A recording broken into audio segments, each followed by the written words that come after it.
si Paolo Abelino. Sa mga panay na nagpapadala ng regalo sa kanya, sinabi niya na mas okay daw kahit letters na lang ang ipadala at wag na yung mga mamahaling regalo. O kahit sumuport na lang daw ay ayos na dahil it's the thought that counts.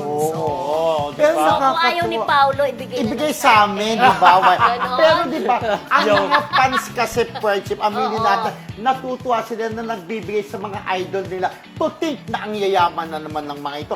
Pero yun nga, si Paolo, sinabihan niya yung mga fans niya, stop sending me gifts, mga material na bagay. Kuya Di ba, Roldan, nagganon siya, ha? ang mga fanay, Bongga. mayayaman din. Oo, mayayaman. Hindi rin Mga naman magpapakabog. admin, di ba? Pero speaking of dahil lahat talaga sila nakatutok sa atin ngayon, di ba? Correct yan. Nanonood sila sa ating live. Basahin ha? mo. Si Go. Maria Tacochi. Correct. Ayun, Aha. si May Plantig. Si Correct. Liz, ayan. Si Sawahel Arabia, Lady Warrior Dian Serafines, Lovely Cindy, Miss Alice Lopez, hello, it's me.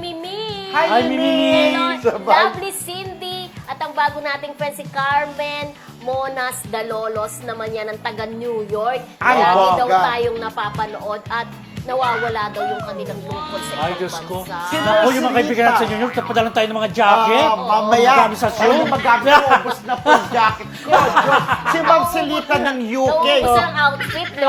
Si Mercelita, si Mami. Baka may gusto mag-sponsor dyan.